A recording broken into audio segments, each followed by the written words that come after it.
There ain't no use to sit and wonder why, babe, if you don't know by now. Ain't no use to sit and wonder why. It'll never do somehow. Oh, when your rooster crows out the break of dawn, look out your window and oh, I'll be gone. Oh, and you're the reason I'm traveling on. Don't think twice, it's alright. Ain't no use in turning on your light, babe. The light I never knowed. Oh, now it ain't no use in turning on your light. I'm on the dark side of the road. Oh, now I'm thinking and wondering, walking down the road. Oh, I once loved a man, a child, I am told. Oh, I gave him my heart, but he wanted my soul. Now don't think twice, it's alright. Ain't no use in calling out my name, boy, like you never done before. Oh, now it ain't no use in calling out my name now. I can't hear anymore. Oh, I wish there was something you might do or say. Oh, to try and make me change my mind and stay. Oh, but we never did too much talking anyway. Now don't think twice, it's alright.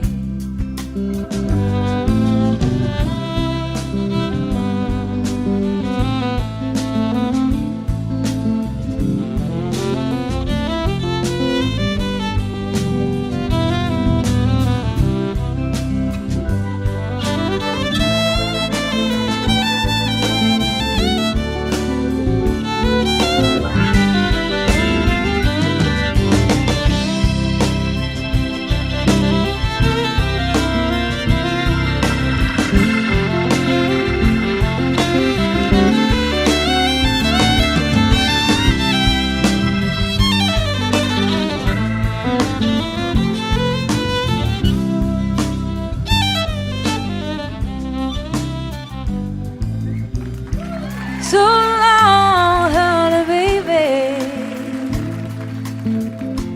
Where I'm bound, I can't tell. Oh, my goodbye's too good a word now. So I'll just say farewell. And I ain't saying that you treated me unkind. Oh, you could have done better below. I shall adore mine. Oh, you just kind of wasted all my precious time. Now don't think twice, it's alright. Oh, you just kind of wasted all my precious time. Don't think twice, it's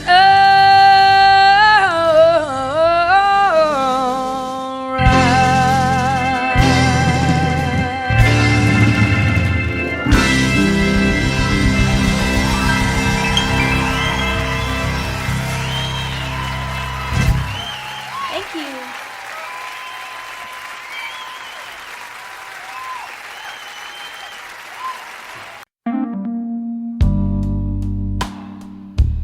alright.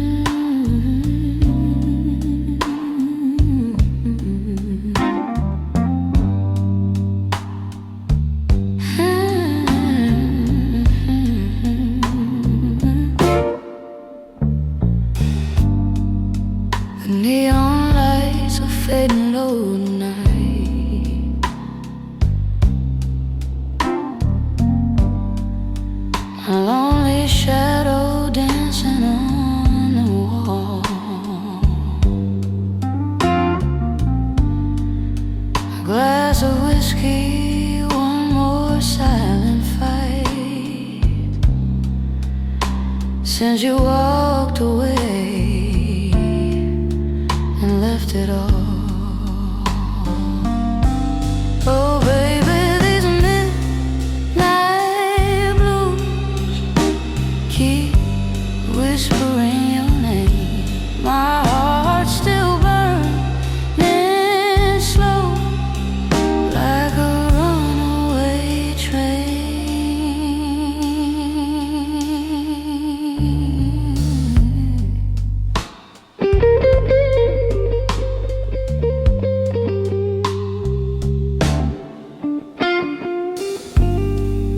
The piano cries in every broken note.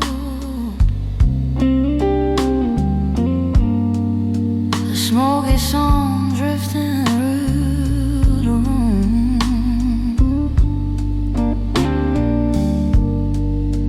Your memory wrapped around my cold, like a cold December gloom.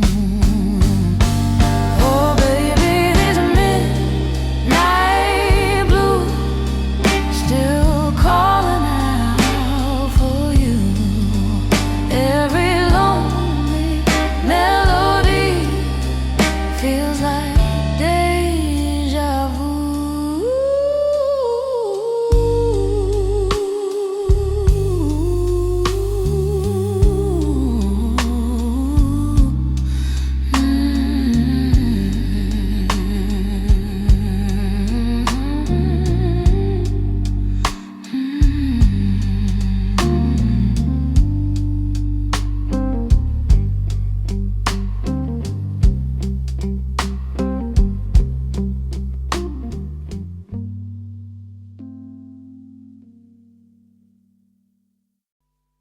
Had dinner with him last The night. grey man. Oh, were you? Basher. Oh, Basher. He's fantastic. What a fine man. A fine looked- musician. They've got a picture of him on the wall of this VH1 studio in Camden Road where we were, and he looked like a lemur, like, because he's just had really light blue eyes, and just the photograph looked like he was holding a guitar, and he just looked like one of those exotic Madagascar lemurs that only come out at night. It was just great. We I used to run a little venue in the north of England, which was an old wooden pavilion that was been knocked down now. And we booked this band one night, and they pulled. So the agent said, well, I've got this other band called Brinsley Swartz. Do you want them to come? Yeah. So we said, OK. So they turned up, and it was just brilliant. They went down a storm, and it was a really, really good gig. It was just amazing. Very, very good. Are we rolling? He's OK. one of a kind, Oh, really. One of those people that you're just so glad he's around. Paul Carrick as well. Great guy. Well, Bonnie. We're still here with our same jobs. I knew you were going to It's say a miracle, isn't it? that. A live album. And about time too. Tell me about it. Yeah. Not from lack of wanting. Really? So why now? A couple of reasons. I've been being besieged by people over the years that say, your live shows really capture you, and if only you could get one out, you'd really come across. And I was all ready to do one because of, Little Feat years ago had that great Waiting for Columbus album, and it really broke through and captured them in a way that the studio ones, although those were great too. And I just have been waiting and waiting, but the situation with Warner Brothers, where I was for the first 9 albums up until 82, I was with Warner's, and I wanted to do the live record after my 8th record, and it just they didn't really feel, and neither did I, that the promotion for it went well, to put it mildly. I'm trying to be polite. And radio really stopped playing any kind of progressive format, so I was basically shunted off into the hinterlands of fringe music. And even though I was selling well in my concerts and my core audience bought my albums, it wasn't the right label situation to put out a live record, because they didn't care enough, frankly. So it took me a while of waiting to get on a new label, and then God knows, after the Grammys hit, things have been really great with EMI Capitol, and I wanted 3 studio records under my belt to draw from great songs that people would be familiar with.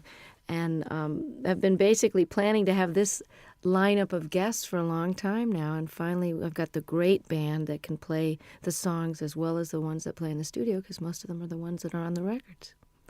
Indeed. I can't believe that these friends just happened to be around. There must have been a lot of phone calls going out to get all these guests on this album. Well, you've got to plan because people's schedules are way in advance. I mean, I know what I'm going to be doing 5 years from now almost. So everyone's booked and everybody's got their own album schedules. And Jackson said, I'm going to be recording, but it's if you can film and record in California, I bet you I can fly up for the day. Hornsby had already made room in his schedule for me. And this was planned in March in order to secure the mobile truck. The concert venues go on sale, at least a couple of months before.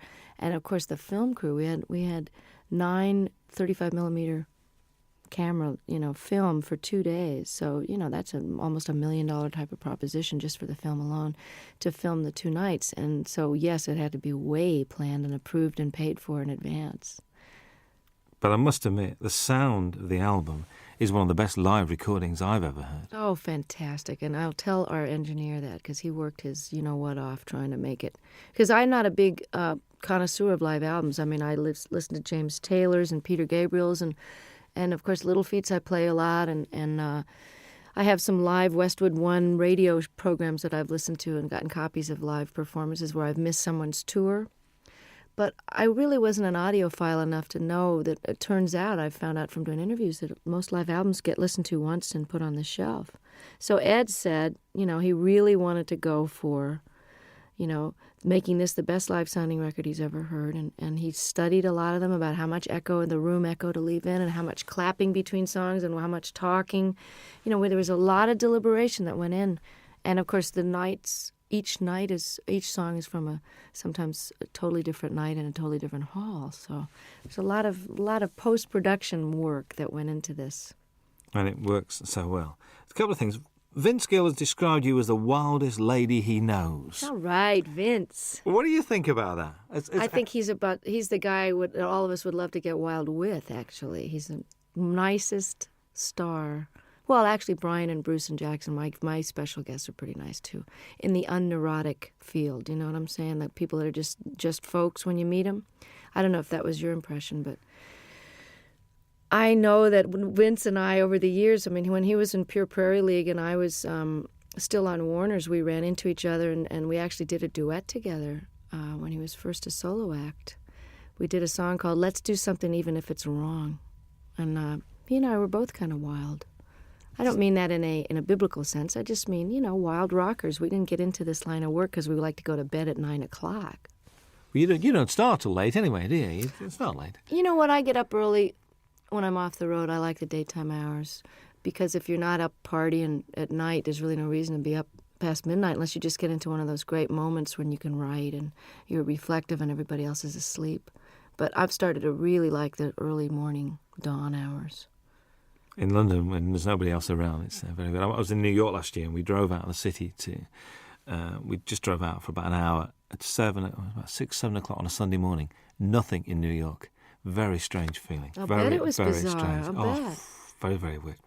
Do you think marriage has given you a different outlook on life? Have you calmed down or not? Or do Michael and you have a sort of a thing, I don't think marriage has much to do with the calming down. I think just getting older, from your 20s to your 30s, there's a certain calming down, and I don't know about your life, but most of the rockers I know, and by rockers I mean not such as a musical categorization as in party as much as you want and can get away with kind of a thing. Like I would never jeopardize my job or walk around stumbling, and, I never was one of those kind of visibly out of it kind of a person where people would comment on it. It was more like a private thing after the show, but lifestyle changes in your 30s are necessary if you want to keep your wits, your memory, your looks, and your health, not to mention the most important, which is your music. So even though I never jeopardized my job, I think my effectiveness, how many hours of the day I was able to be productive, was starting to get affected by my extracurricular activities. So my calming down that way happened in my mid-30s when I kind of quit drinking and took up yoga and bike riding and doing all those things with the ravages of time so that you end up feeling more energetic and more able to do your gig and have more fun because it just isn't fun to feel bad, I mean, I know some people make a career out of it, but the feeling bad is for the young. And marriage has just been, it's a challenge, and it's very adventurous, and it's exciting to know that somebody's not going anywhere when you have a big row, but it's also comforting to know that there's a level of commitment that makes the rough times more doable, and that makes the sweet times very, very deep. And, the learning about each other and learning about yourself. Stuff comes up in marriage that didn't come up when you're living together with other, I didn't live with Michael until we got married. And you repeat patterns in your parents' marriage, whether you wanted to or not. And I found that to be a very big surprise because it didn't happen before until you get married. I think you hear those words coming out of your mouth and you go, there she is. There's that mom thing again. Bruce Hornsby appears on two very different songs on this album. Very much Think or Love and I Can't Make You Love Me. He's not only a great musician, but a really nice guy. And these two songs not only show the diversity of your talents, but also his as well. Was that why you asked him to play on those two songs? It was one of those things where on the tour we did together last year, we did a 4-month double bill of the Outdoor Sheds when my new album was out. And it's quite obvious that I'm just think the world of him. And he made such a difference on I Can't Make You Love Me. And then he invited me to play on and sing on his last record before this current one. Then we did the tour together, and as an encore, he came out and played the accordion, and he's a great practical joker, so it was a way to keep him off the monitor man's back, where he would probably have given me nothing but hi-hat and the monitors and messed with my sound on stage. So I kept him out of trouble by having him on stage, and, he's my favorite singer and writer, I think. It's just, Prine and Jackson Browne and him, that's it, and Paul Brady. I Can't Make You Love Me, I can't even imagine recording live without him on it. So he was very gracious, and I just got to participate in his PBS special and got to play with Pat Metheny, the three of us on stage alone, singing The Tide Will Rise. And it was just absolutely a highlight of, my respect for those men is just unbounded. And his musicianship is far surpassing anybody in the pop world that I know. He's really as nice a person as he is a genius, too. Whenever I bump into him, it's like, and it's like he sits down and he talks to you and he takes time. Mm-hmm. It's never, so I've got to rush now. He's just one of those guys. And I thought his current album was very, very good. I do, too. He's really a jewel, and such a normal guy, just like Don was. And it's interesting because I've gotten to know Brian the last few days more because we've been hanging out at the Top of the Pops. And he also is totally without any kind of ego attitude. And, he's not neurotic and paranoid or any of those stuck-up things that people get when they get to be a big shot. And I'm so lucky to have these guys as models because they've been famous longer than me. Hornsby came out of the box with big hits, and he's just nonplussed, totally regular guy. That's why you get on so well, because you're the same. You've got the same attitude, and that's why, and it shows. I reckon this record's great to listen to when driving. I've been driving around listening to this. I think it's brilliant. God, I'm so glad. It's so new that I haven't had reviews yet. So this is it. Give it to a friend. So go and drive around, listen to it, and it's great. A song on it, Shake a Little. New song to you. New song by the guy Michael Ruff, who wrote "Cry on My Shoulder" on Nick of Time, and. I listen to so many tapes of things where people have a cover letter that says, this is so perfect for you, we've had you in mind, and then it's just dreck. So I appreciate the thought, but, I don't know whether to throw a bucket of water on them the next time I see them or just never answer their phone call. And then there's these jewels like Michael Ruff, who's a brilliant artist on his own and has never gotten the attention he deserves. And I think he's actually got quite a good career in Sweden going on for some reason. But he had 2 great records on Warner Brothers years ago, and the women are all mad for him because he's absolutely gorgeous. But what an unbelievable tune. I'm glad you mentioned it because I love it. I think it made a good single, actually. I was listening to it. I think so, too. A good single. Matters of the Heart is haunting. That's one where I think you mentioned this capturing the audience. You could hear a pin drop in that auditorium. They're all there as one, I think. And hadn't heard the song before, too. So that was really which is great. like, ugh. Yeah. And, did you feel that was a special performance that night with them? Exactly. That was why we picked that night's performance. All the great part about recording 6 nights is that we really got the best performance of each one.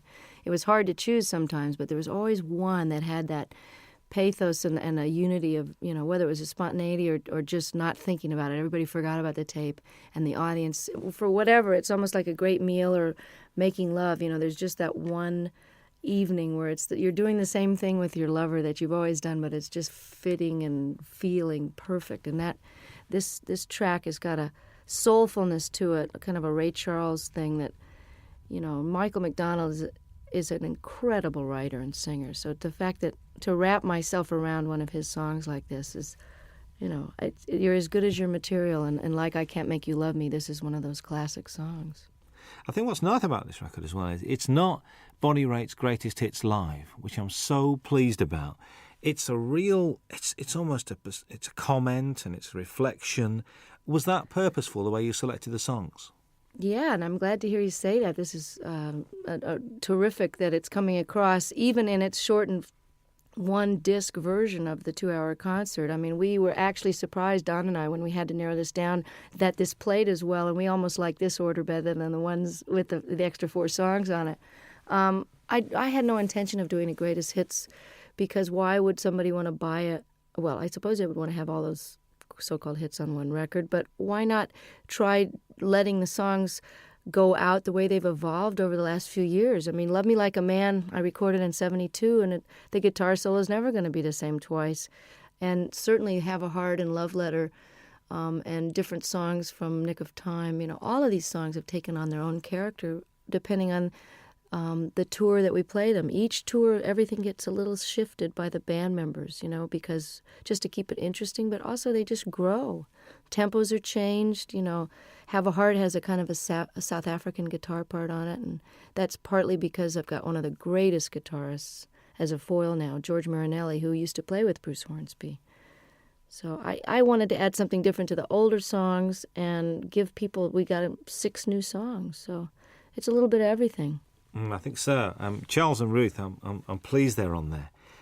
I get the impression the way you were together, there's a real mutual respect amongst the 3 of you guys. Oh, total. And, I mean, of all the people that are on a stage at once, everybody has admiration so deep that, I hope it comes through, and I'm glad to hear you say that it can be felt, because Ruth Brown single-handedly was such an influence on Etta James and Aretha Franklin and all the people that I grew up listening to when I was old enough to read about their influences. They were the ones that mentioned Ruth, because I, of course, was only, 1 year old when her first record came out. But she's built Atlantic Records with her singles in the late 40s and 50s, as did Charles Brown, who's no relation, by the way. He's from a totally different part of the country. But he also was seminal in starting the whole West Coast blues sound, the transition between the post-war jazz era, and he took his Texas very funky roots. He also was classically trained, and he melded them into the style of jazz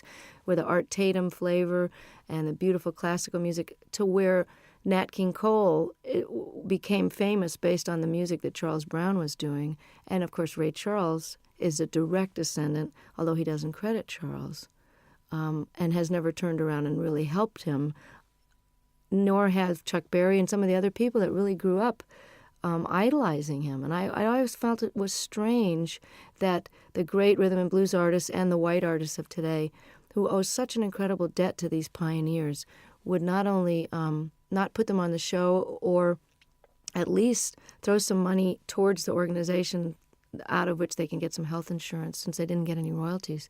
Because this is the biggest criminal revelation I found out in the last 6 years, is that nobody before 1970 did get royalty participation. And we've just now gotten to the 4th large company to only now, 6 years after the organization was founded, to agree to pay a 10% royalty starting today, for example, as opposed to 30 or 40 years of lost royalties and 10 years of CD sales with no money coming, no health insurance. Every other industry has health insurance and takes care of their own, except ours. So this is a call out to the other artists that are listening and fans to make sure you support the reissues that are paying royalties, and don't buy the bootlegs, and don't sell the records direct. Send the money directly to the artist, believe me, before you rip them off for the 3rd time. Absolutely. That's the Rhythm and Blues Foundation as well we're talking about. Yeah. Yeah. Good to see blues on this. A fine tribute to Mississippi Frank McDowell. And I remember one night in the middle of winter going to Lancaster University, which is like in the middle of nowhere, because a friend of mine rang me up and said, we've got to go and see this guy playing. I said, what's it? He said, Mississippi Frank McDowell. I said, OK, we'll go. Went along, there was 8 people there. But the guy putting it on loved him, and it was obvious. The guy running the gig said, look, I spent my money on this, and just come and enjoy yourself. Isn't that the greatest? Because Fred, I'm telling you, was the most exuberant blues man. You know, they always say, oh, they're so full of pain and grief. I mean, Fred loved to play more than anybody I ever saw, and they're just re-releasing I Do Not Play No Rock and Roll, one of the greatest double albums, and I think it was recorded here in London. I'm not sure if that was the one, or maybe there was just that in concert where he's wearing this Mexican poncho over a bright yellow sharkskin suit with a bolo, string tie, just unbelievable getup, and loved the girls used to just flock around him, these little white American and English girls just bat their eyes at him, and he loved it so much. Just like John Lee Hooker is just rolling around enjoying his success now, Fred was like that, and one of the greatest Delta bluesmen that ever lived. I mean, you say on there, you think these songs get better with age. Do you think your work gets better with age? I sure hope so. I mean, don't you think you're better at your job now? You got more seasoning and humor and perspective and knowledge.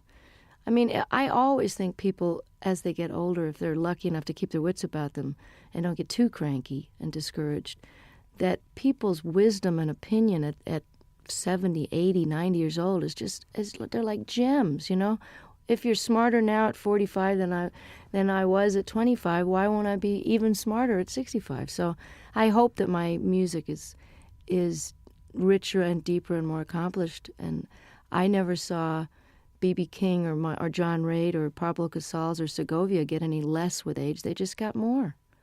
Absolutely. You're always introduced, which I do like, as Bonnie Raitt and her band, including Hutch and Ricky now. I mean, they're part of the furniture. Hutch, how has he been around? He's a long time. He's has the distinction of being one of the only white guys ever play in the Neville Brothers, although they've had a white guitarist for a while. He is so respected by every type of musician. He played in Central America, lived there for a while. The New Orleans cats think he's just it. He lived in San Francisco, was in a band called Copperhead. He knows Celtic music inside and out and can play jazz, Algerian music. I mean, there's nothing the guy can't play. And if you ask him a question, he can give you every detail of every side musician. So he's like a walking encyclopedia. These are sort of nice guys to have around, I think, to contribute to what you're doing. Oh, I'm so lucky to. And this is the best benefit of success, is that while Hutch has been with me for over 10 years, at whatever salary level I was at, he was with me during the rough years in the 80s too, rough meaning couldn't pay very much. Ricky, who has been a successful producer living in Australia, doing film scores and, just co-produced the Boz Scaggs album. And, for those of you, Ricky Fattar from South Africa, he was in a young band called The Flame that was quite famous and was in the Beach Boys for a while. I'm able to afford musicians of the level that I've got now, and that is probably that and raising really great amounts of attention and money for political causes that really need the bucks. Those are the two most incredible aspects of my success that have made the biggest difference, that and good catering, backstage, to actually eat food that hasn't been sitting there for 4 hours. But to be able to play with Ricky and Hutch and have them leave home and come and play with me it's like a dream come true to every night have these guys. That's why this record was done now. That's why I say in the liner notes, this was the time and you are the reason. Absolutely. Jackson Browne had to be here, really. I mean, there aren't many stages that you and him haven't shared over the years, mostly benefits as well, actually. But, to do Opening Farewell is just a bit special, I think. And, we didn't know what we were going to do. I was going to cut this wonderful reggae tune that he did on his last record called I Hear Your Heart Beating Everywhere. I love that song, and I thought we could have a duet, kind of a, We Be 40 kind of a thing. I don't know. And we tried it in my key, and it just didn't sound as good as his. So I said, well, maybe we should send the band off to the wings and just sit here and play opening for a while. And it was just done. He came and never had a chance to rehearse it. He never had sung it in that key, never sung a harmony part. And all of a sudden we're filming and recording it for the history. And he was really a champ. You know, I can barely look at him because I love him so much. And he's so gorgeous and never changes. But yeah, I said that he had to be on the live record because he knows too much about me and I'm afraid he's going to talk. He knows where the body's buried. Well, I know where his skeletons are buried too. There's an argument that drink and drugs have added to some of the finest music and literature. And also that all the great artists have got to be a shade crazy. I mean, you know, eccentric, crazy, call it what you will. What do you think about that? Totally agree. It's true that some of the greatest works of literature that are currently recognized and studied by even the religious right as great works of art. I mean, Hemingway, all the great works of the 20th century, certainly that whole revolution in the 20s, you know, people were faced. You know, I don't know what the expression is over here, but pissed or whatever. You know, there are a lot of that whining and writing about your mother and tortured. A lot of that stuff, when you know about addiction, you know where that mentality is coming from. Well, that's what makes great artists torture. And artists torture themselves. And the myth is that you can't be, quote, funky or as deep or as soulful or as funny if you're not sort of loaded or hungover, is blown by the fact that John Hyatt and Stevie Ray Vaughan and some of the greatest artists of our time are still kicking, you know what, sober. So, and I'm here to tell you from that song that's on this record, and I don't know if it made this cut. Did Feeling of Falling get? I think that's the one we did leave on. I'm not. Yeah, because I want to let people know that just because you're straight doesn't mean you're not totally miserable and twisted sometimes, and it's out of that angst and misery and longing, which is just part of being alive, which you feel more acutely when you're not anesthetized, that some of the most powerful stuff has come out of my guitar, because it's excruciating to be awake. So it's just a different kind of art. If anybody thinks I'm not miserable, look again, you know. And sometimes it's a lot easier to just toss a few back and forget about it, you know. It's trying to be awake all the time that'll get you some good blues tunes. Most definitely. The old tortured theory goes out the window there. And there's this song with Bryan Adams. I mean, what's the story behind this? Did you call him or did he call you? Or if someone was to say to me, okay, you got a new album coming up and, you know, you've been on the road with Longing in Their Hearts and you have this ballad here and you found this Michael Ruff song, but you know what I'm really missing as a rocker? I just wish somebody that I really love would call me up. And you know, it was like the universe answered my prayer, and I get this phone call from Brian, who I haven't heard from for a few years, and he says, I wrote you this song with this woman, Gretchen Peters, and I hope you like it. It's on the way. I listened to it. It's like tailor-made, great lyrics, a tried and true topic, but done set in a very clever way. You know, you need a rock, not a Rolling Stone. Simple, straight-ahead rocker. And then on top of it, his album was postponed, so as we got closer to the live recording, I went, oh, you know, it would be really great, as if he could sing this with me. And he did. He said, I'm coming. I just can't believe it. It's like for all the blues people that I helped and all the obscure songwriters I've done songs and talked about over the years, you know, to have somebody like him who is really huge over here in Europe where I can't get arrested really. And, you know, for him, he'll be doing for me what I'm doing for Ruth and Charles. So without any compromise and just pure admiration and love, and just love the guy's work so much, and I love him. And here I am getting to have this handed to me, like Eric and Elton saying, hey, you want to be more known in Europe? We love you. Come on to the Wembley show. You know, that's the payback, is that it all goes around in a big circle, and then I get more well-known, and I can bring Charles Brown over to Europe. So that's the way it works, you know. Oh, that'd be very pleasant, actually. Very nice indeed. There's 3 songs that run together. There's Longing in Their Hearts, Love Sneaking Up on You, and Talking Heads, a storming version of that. All right. Were they the same night? Because they just run together. I think they are the same night, actually. But they were pretty slamming all. You know, sometimes we do Come to Me in the Middle, which we didn't have room for on the record. But again, you can get it on import, probably. I always thought of doing Burning Down the House, since I first got the idea, I've always wanted to cut the song, but I had no idea whether we would do it on this record or whatever. I didn't know if it would make the record. It was just one of those sound check into the last encore of the night. And, by the time you're at the encore point, your fans are so nuts. You can basically play Rachmaninoff's symphonies and get away with it with a reggae beat. But I love Talking Heads. I love this song. Always heard it with slide guitar. And it's very similar in the clavinet part to Love Sneaking Up on You. So I had them as a segue, like half of Burning Down the House into Love Sneaking Up on You. And about 3 gigs into the tour, all the reviews were mentioning, and the audience was jumping up and standing. They were mentioning Burning Down the House. So Don suggested, he said, hey, why don't you just finish the song and flip the order and stick it on there and we'll put it on the record. And I said, no, nobody's going to go for that. And hey, I like it. Listen, it works really, really well. Kim Wilson guests on the album as well. The Fabulous Thunderbirds are one of the best-kept secrets in Europe, like yourself. Well, that's why I plan to change it. I'm really glad that by doing a record with Delbert on Luck of the Draw, that 5 million people have that album and now know who Delbert McClinton are, as if anybody's been asleep in a closet and doesn't know.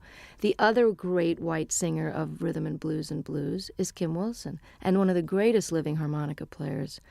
And Kim and I have been talking about doing this song and performing it together for years, since they first wrote it on a record tastefully entitled Butt Rockin', which I'd love to hear him explain that to his folks. Oh, son, what's the name of your new album? Well, Mom, we decided to call it, So if I can get Kim more exposure in parts in the, for the moment that I'm in the sun here, and just let people know how brilliant this guy is, I'll be able to die happy, because he is just incredible.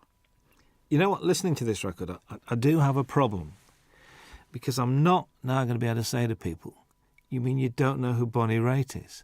This is causing me a bit of disturbance here, because it looks like the single's going to work, and if the album works, you've knackered a lot of the things that you know who Bonnie Raitt is, and they go, who's that lady who sang that song? See, I'm enjoying coming over here and still being a cult artist, and that, now I'm getting all letters from the people in the States going, you were mine for 20 years, and now I really resent the fact that everybody knows who you are, and they're playing you in the supermarkets. But I wrote the guy back. I said, hey, 20 years in small theaters, can't you cut me some slack? I get to have Ricky Fataar in the band and Hutch. Let me have a moment in the sun here. And while these rhythm and blues artists are still around, and while Kim deserves to be heard, let me show the rest of America about these guys. And I feel the same way about Europe. But if I'm a cult artist over here for a while longer, it would just be very nostalgic for me. I think so. It was a joy last time to walk into the Palace Theatre in Manchester and see it sold out. Wasn't that exciting? Joy. I'm inching my way to notoriety over here. And, I'm really thrilled that this record, that you think it's great, because I'm so proud of it. It took me a long time to get these songs together, and I took a lot of care in the mixing of it and the choosing of them. And I think if you're coming into me new, that you'll be able to get a good glimpse of what it was like before in some of the blues stuff. And, I don't think anybody should be determined by their latest single. So, I'm not a singles artist. So if you've never heard of me and you hear the Bryan Adams track and you like it, check out the rest of it, because there's a lot of good people on there that deserve to be heard while they're still able to play. I think so. I think how anyone cannot be moved by Jackson Browne's version of Stay, I will never know. And I just sang on his new record. It's just fantastic. Oh, there's a bit of to and froing, because you're on John Hyatt's record as well. Yeah, I know. Well, that's how it works. We all love each other, and, I'm so thrilled that they want me to come and play and sing on their record. There's a great band out in New Orleans called the Subdudes, and I'm on their new record, and it's a fantastic record. Support act on the tour, actually. Oh, that's right. If you got there early, That's right. They were over here in England. It's true. That's right with you. How's the songwriting going? We've been progressing. We've had like 3, 4. We're getting there. I'm inching up there in the quantity. But one of the reasons I'm taking a hiatus is because I haven't stopped working either on the Rhythm and Blues Foundation or the different benefits that I've done and organized. My own touring schedule, making up for all these years I didn't tour outside the United States. I haven't had any time to write, so it's time to go live a little bit so I've got something to write about. Because honestly, writing about the catering in my room in the hotel is not going to make it for a topic. And getting any more personal than I did on the last record would be a challenge because I'm just going to have to figure out and take a break so that it's done from inspiration and not out of obligation. So does this mean that, I mean, I know because you're not a winter person, so come sort of spring, are you going to be treading these shores? I'm hoping to have the first break from touring in 25 years after this live record. I mean, I was doing this now, and I did a record with my dad, and it's out on Angel Records with a 42-piece orchestra. We did 3 songs together. It was just great fun. And I feel like I've done my bit with Charles and Ruth and Kim and done my major opus here, and it's time to take some time for me because if you don't fill up and take some time off, there really isn't anything else to say. And I honestly don't think I'm going to be touring this next year unless for some ungodly reason, or perhaps truly godly reason, this record with Brian and this record takes off in Europe. And then I'll be a brand new artist and come over and show people where it's really at. A brand new artist again? Yeah. Again. Well, you know, I'm an overnight success, Robin, you know that. There's a description that I read I'd like your comments on, really. After years of singing about broken hearts, faithless lovers and no good men, Bonnie Raitt entered the 90s at the peak of her already lengthy and impressive career. Has the 90s been good to you, do you think? Oh, yeah, definitely. I mean, I don't think you could argue with the kind of Cinderella story that happened to me when I well, just a lot of changes were made personally before the Grammys happened, but I think your 40s, while, like as I was mentioning before, it's a little harder to be older and awake. It's also easier and more fun to be wiser. You know, does that make sense? It's easier because I know how to do things better, and I know how to handle stuff. I can handle my success. I can handle disappointments. I don't mind getting angry. I know that it's not going to last for 5 days. I'm just getting angry. So the process of growing up is happening now as it is for a lot of rockers because it's just sort of a postponed adolescence sometimes until your 30s and 40s, and then that's when people settle down. So I've had a really great last 5 years, and I'm looking forward to another 25 and another couple of live records in the middle of those. Absolutely. Bonnie Raitt, thank you very much indeed. Nice to be back. Hi, this is Bonnie Raitt. Very happy to be with Robin Ross on your radio. I want to go to Dave, Scotland. Right, if we send him a tape, right, he'll do a 2-hour special. Wow. He's like a big supporter, isn't he? These guys are just, you know. Thank you, Dave. Thank you for the homeland, for the young girl who's found her way back to your shores any minute now. I'm threatening to show up for Hogmanay again. Again? Oh, well, tell people God. This time, will you? See, I'm the only one that remembered what happened those 3 days. The entire country was out of their minds. But the studio was. I'm coming back with a video camera because nobody in America believed it.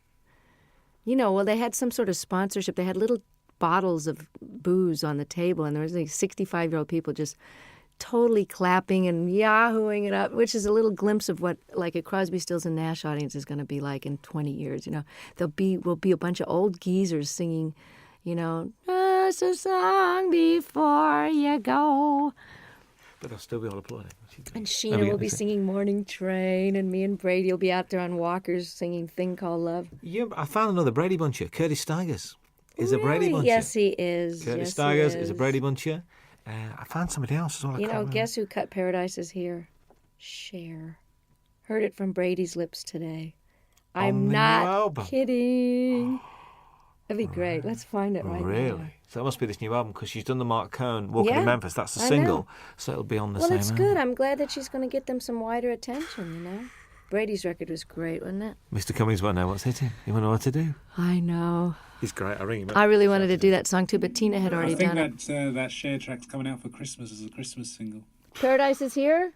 Well, that's good. I'm glad. I mean, I don't know who produced her, but I hope it's great. My engineer's producing Anne Murray's new record, which should be great. All right. Yeah, she's terrific. When I call you up. Remember when she did that? She wouldn't do an acoustic, would she? She should have done. She wouldn't do an acoustic for us. She's doing one now. Hello. I'll come in here and do one. Yeah. We had John Hyatt. John Hyatt did 2 songs. Did he? Yeah, John did 2 songs. Finn did 2 songs, did they not? Which is Neil and Tim Finn. They just told me to come and talk. They did Weather With You, and they did... Nobody asked me. We'll ask you. Anywhere, anytime. You know, Hey, we you like know. it. You could play the national anthem and we'd listen to. You know that. So, I'd play your national anthem. It'd be interesting. Yeah, it'd be good. We Be good. good. So you're going to Scotland on this break? You're going to try. I want to. I was threatening to go to Ireland or Scotland over the weekend, but I'd like to come back when the days are longer, because it's too hard to come over here and have it get dark at 4. Yeah. Not if you're unless you Especially over that. you know what I mean. If your Yeah, you get nighttime over the hours West can be Coast. more productive, but I want to be able to see stuff. You know. You were going to go around Ireland last time I spoke to you. You were going to I visit did Ireland. it once a long time ago, and I want to do it again. I may do it over the weekend. Just get down the country and see part of it. Well, I did get a whole week in did you? there. I did get a week in Scotland, a week in Ireland back in 91, right after the Grammys. Randy Newman's on Jules Holland on Tuesday night. You should get him in here. I'd love to. With Warner's, you see, Warner's a bit strange. So my best man when I got married is head of promotion at Warner's, and he won't let me do any interviews. He said, I leave it to the regional people. I said, but we're getting like 50 Randy's stations. great. I know. I mean, Faust is a great record. Lovely man. When's Bonnie Raitt Call on Peter later? Asher and tell him I told him that he should do it. Excuse Tell me? him who you talked to. Tell him all the people you talked to and how many stations We're you going to get. start to, we Just call him we got you directly. on, did we get 50 last time? Peter and Gordon. Tell him you're a Peter Gordon fan and call Peter Asher. Remember Peter and Gordon? I actually That's went Peter to see Asher. Peter. He's I said, I Randy's- know. he's But he used Randy's to manage manager. 10,000 Maniacs as well, didn't he? Yeah. He manages Little Feat. And now he's head of Sony, I think. That's right, I forgot. He got a new job. My former manager is head of Atlantic, then head of Warner's, now he's head of Mercury. Moving Hello. around. We're gonna fire you. Here's $30 million. Get out of here. Oh God. Now you can pay the musician. Here's another label. Oh, Could you sign that for me, please? Are you kidding? Thank you. I've got great. I've got a shiny one because you haven't got shiny pens, have you? Can I have that on tape, please? And you haven't got any Robin tape. Ross has a shiny one. You haven't Thank you. Could you sign it for me?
Cuando llega la noche,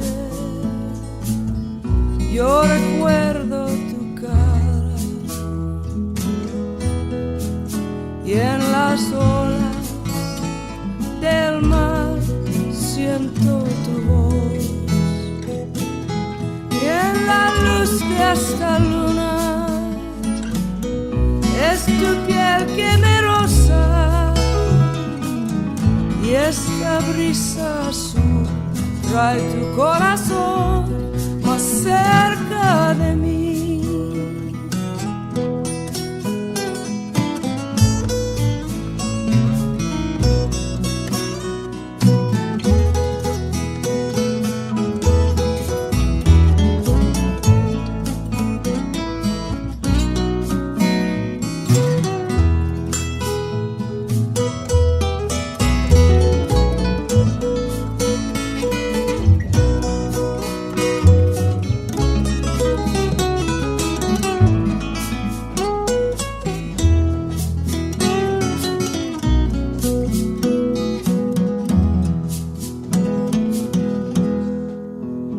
All the years with this ache in my heart and the blindness that keeps us apart and the wings of this breeze are soon will sing me to you.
tu cara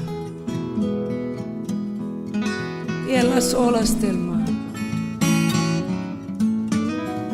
yo siento tu voz. Y la luz de esta luna es tu piel que me rosa y este brisa azul trae tu corazón más cerca de mí. Esta brisa azul trae tu corazón más cerca de mí.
Every step I take tonight echoes in the neon light.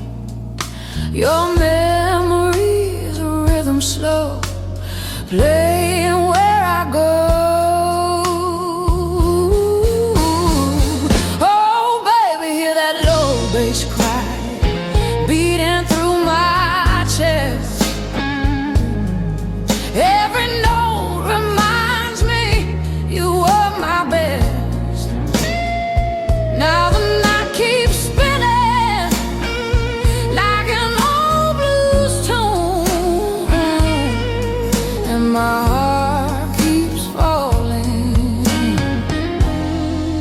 into your bassy moon.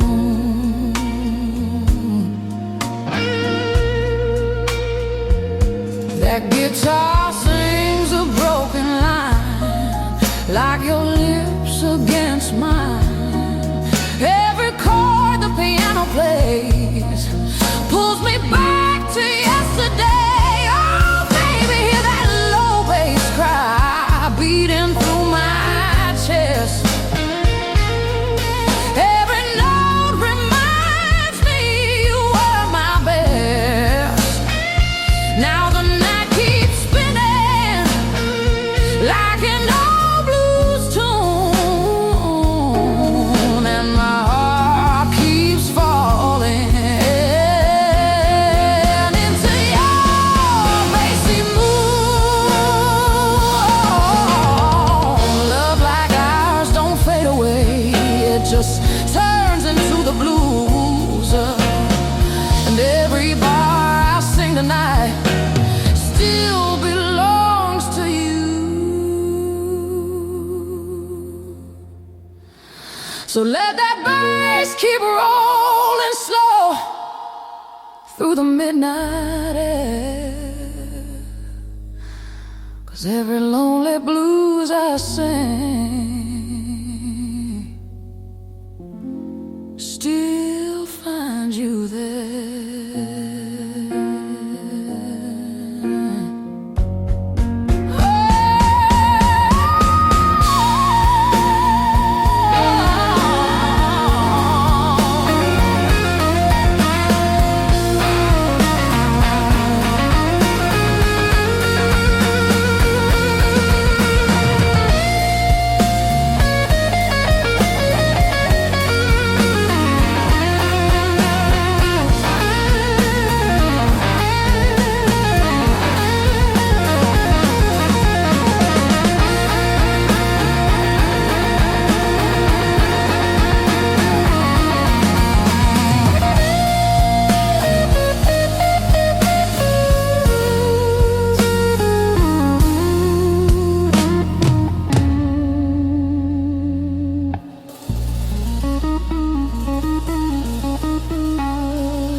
The neon light is fading slow tonight. A lonely bar, a broken heart inside. Your empty chair still waits for you, but I know you're gone for good. It's true. The bartender pours another round.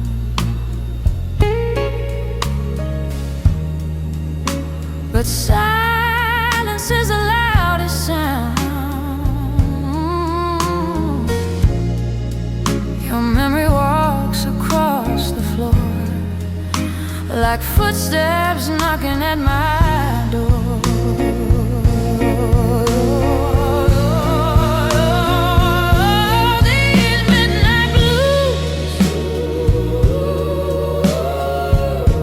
Keep calling out your name.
I got you on the back foot, and you know I got you really good. And there's something deep inside of me I got to be. And if you find it hard to follow me, if I lose you in my jet stream, then you only got to raise your eyes and see me fly. Don't tell me that I won't, I can't. Don't tell me that I'm not, I am. Don't tell me that my master plan ain't coming through. Do you tell me that I won't, 'cause I will. Don't tell me how to feel, 'cause I feel. And yes, I know what's real and what I can do. Something that you won't see every day. A little girl who found her way through a world that's designed to break on love your dreams. And if there's one thing I would say to you, is that there's nothing that you can't do. And yes, it's all about your attitude. Don't let them get to you. Do you tell me that I won't, I can't. Don't tell me that I'm not, I am. Don't tell me that my master plan ain't coming through. Now do you tell me that I won't, I will. Don't tell me how to think, 'cause I feel.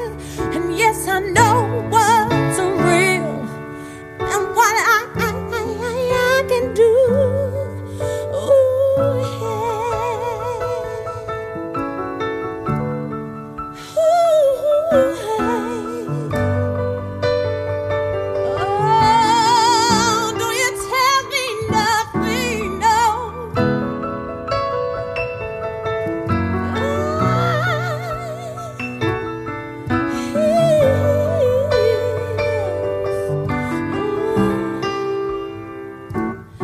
And we're singing in our own voice. We can make that choice to be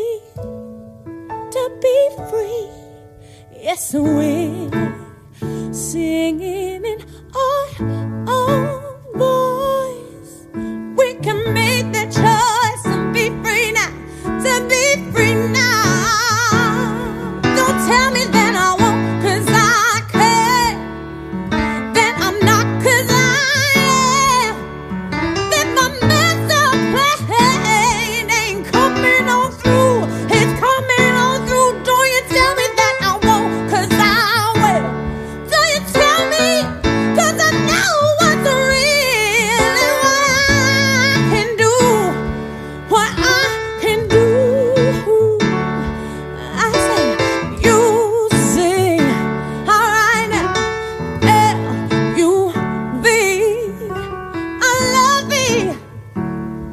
I'm nothing, yes I do. And there's nothing you can do here. Music. Ooh, L-U-V. I love it. I love it, I do. Yeah. So don't you tell me nothing. Ooh, ooh, okay.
lights are fading low tonight.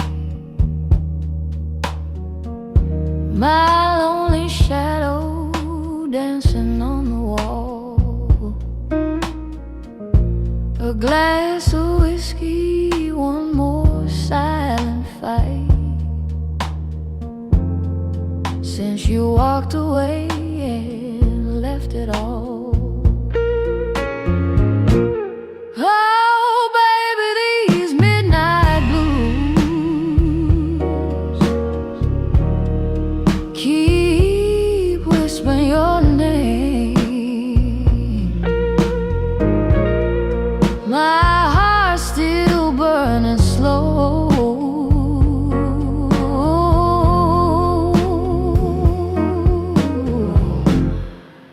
Like a runaway train.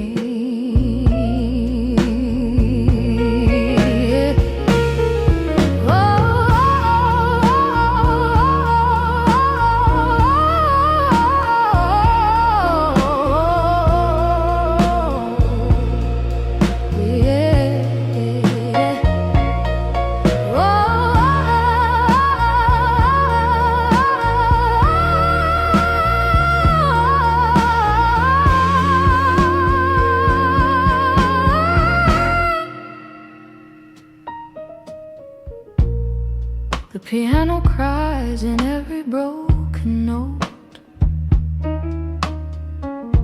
A smoky song drifting through the room. Your memory wrapped around my coat.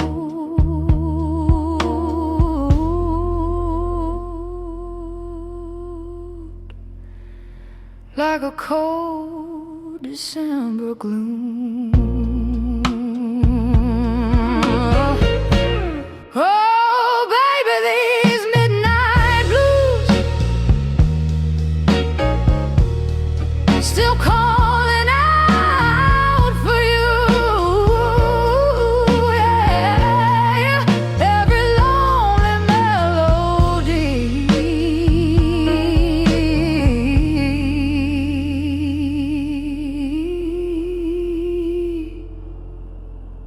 feels like deja vu.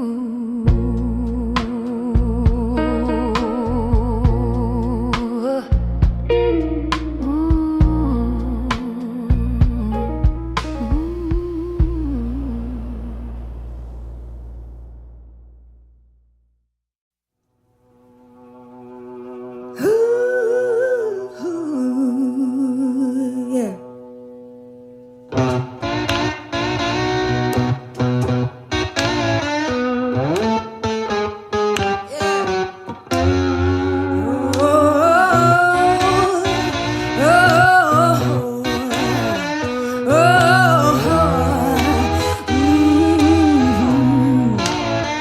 You better come on in my kitchen, yeah, 'cause it's going to be raining outdoors.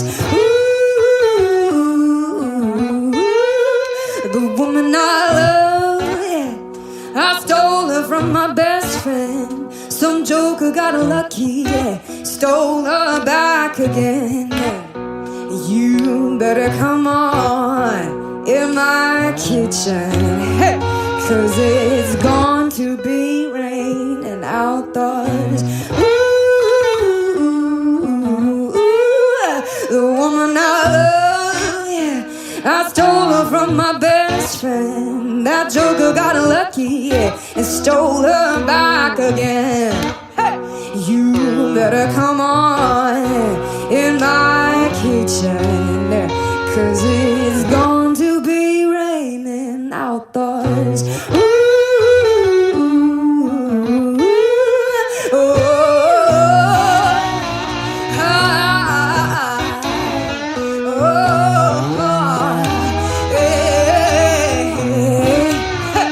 you better come on in my kitchen, 'cause it's going to be